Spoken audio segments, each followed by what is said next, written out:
Sir నమస్కారం sir. నమస్తే brother.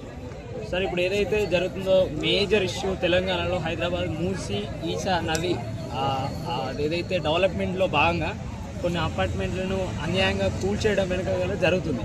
దానిపైన స్పందించి రేవంత్ రెడ్డి గారు నిన్న ఉమెన్స్ డేలో ఒక కార్యక్రమంలో పాల్గొని గాంధీ విగ్రహానికి 500 కోట్లు అనేది అబద్ధం, దానికి యాక్చువల్లీ ఖర్చు అయ్యేది 70 కోట్లు మాత్రమే విగ్రహానికి, మిగతాదంతా కూడా గాంధీ గారి సచివాలయానికే ఖర్చు పెడుతున్నారు, అంతే తప్ప దీంట్లో వృధా ఖర్చు లేదని చెప్పి చెప్తా ఉన్నారు. ఇది ఎంతవరకు నిజం? ఇప్పుడు ఆయన చెప్పిన దాంట్లో 200 కోట్లు అని చెప్పారు, మీరు 70 కోట్లు అని చెప్పారు. అంతకుముందు అందరూ ఏం చెప్పారు? 5,000 కోట్లు అని చెప్పారు. మరి 5,000 కోట్లు అని చెప్పినప్పుడే దాన్ని ఖండించి 5,000 కోట్లు కాదు 200 కోట్లు అని చెప్పి ఆ రోజు చెప్పుకుంటే ఎంత యూట్యూబ్లో ఇంత ప్రచారం ఉండదు కదా. అంటే ఒక దుష్ప్రచారం జరిగినప్పుడు వెంటనే ప్రభుత్వం ఖండించాలి. ఖండించకపోతే ఏమవుతుంది? అదే నిజమని భావిస్తారు. సో ఇంత లేటుగా స్పందించడం వల్ల జనాల్లోకి బలంగా వెళ్ళిపోయింది. ఇక్కడ మూసీ ప్రక్షాళన ఎవరు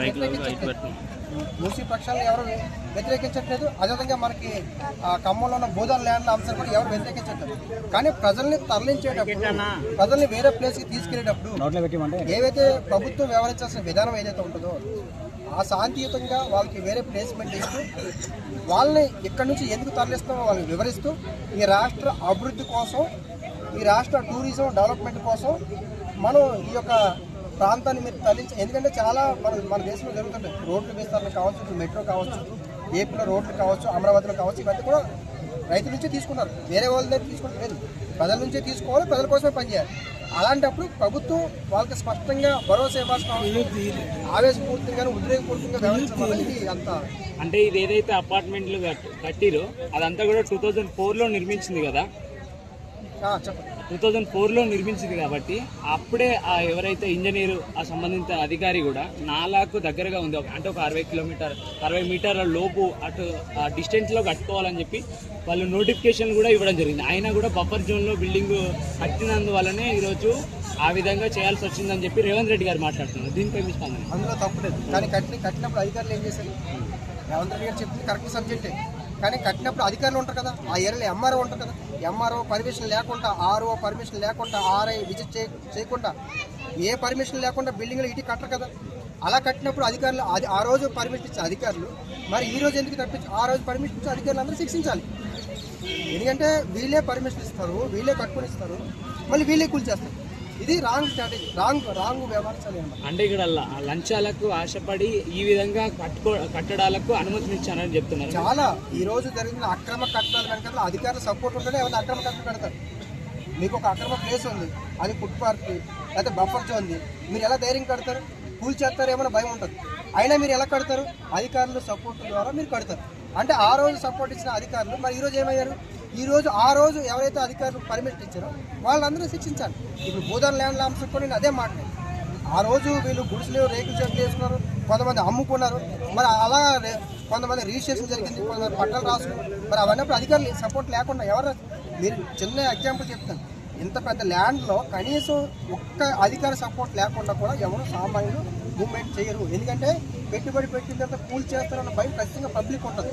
కాబట్టి ఎవరైతే అధికారుల సపోర్ట్ ఉంటేనే వీళ్ళు కడతారు. అలా అధికారులు ఇచ్చిన సపోర్ట్ ఎవరో ఆ అధికారులు బయటకు వస్తే కనుక రేపొద్దున ఈ ప్రభుత్వం వచ్చినప్పుడు వీళ్ళకి అనుకూలంగా డబ్బులు తీసుకుంటారు, ఆ ప్రభుత్వం మార్పుగానే ఆ ప్రభుత్వం కూల్చేయమని, అంటే వీళ్ళ దగ్గర డబ్బులు తీసుకొని కట్టుకోమంటారు, ఆ ప్రభుత్వం రాగానే డబ్బులు తీసుకొని కూల్చేయమంటారు.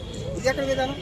ఏదైతే ఇప్పుడు మూసీ నది పక్కన ఉన్న అపార్ట్మెంట్లు కానీ ఆ బిల్డింగ్లు ప్రతి ఒక్కరికి కూడా ప్రత్యామ్నాయంగా ఏదో ఒక సోర్స్ ఏర్పాటు చేసిన తర్వాతనే, వాళ్ళకి పూర్తి ఇంటిమేషన్ ఇచ్చిన తర్వాతనే హైడ్రా వెళ్ళి కూల్చివేయడం జరిగిందని చెప్పి నిన్న రేవంత్ రెడ్డి గారు మాట్లాడాడు. ఎటువంటి ఇంటిమేషన్ లేకుండానైతే హైడ్రా అక్కడికి వెళ్ళలేదు, ఆ పని చేయలేదు, వాళ్ళకి ముందే నోటిఫికేషన్ జారీ చేసినాం మేమని చెప్తా ఉన్నారు. మరి ప్రజలేమో దానికి విరుద్ధంగా మాట్లాడుతున్నారు. దీనిపై మీ స్పందన ఏంటి సార్? ఇక్కడ ప్రతి ఒక్క బిల్డింగ్కి ఒక ప్రెసిడెంట్ ఉన్నాడు, ప్రతి ఒక్క కాలనీకి 10 మంది లీడర్లు ఉంటారు.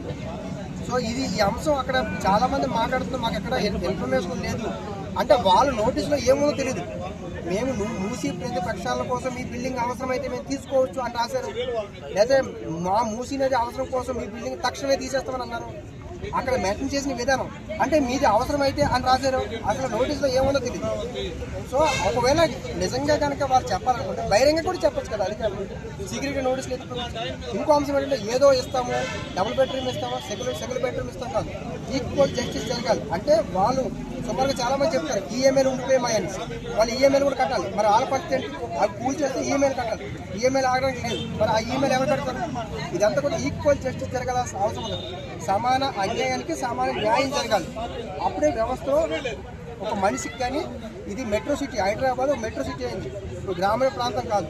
ఇలాంటి మెట్రో సిటీలో ఇలాంటి వాతావరణం కనుక కలిగితే రేపొద్దున అపార్ట్మెంట్లు కట్టాలంటే కూడా ఆలోచిస్తారు. కాబట్టి దాని మీద కూడా ఫైనాన్షియల్ అంశం మీద కూడా పడే అవకాశం ఉంటుంది. ఇలాంటి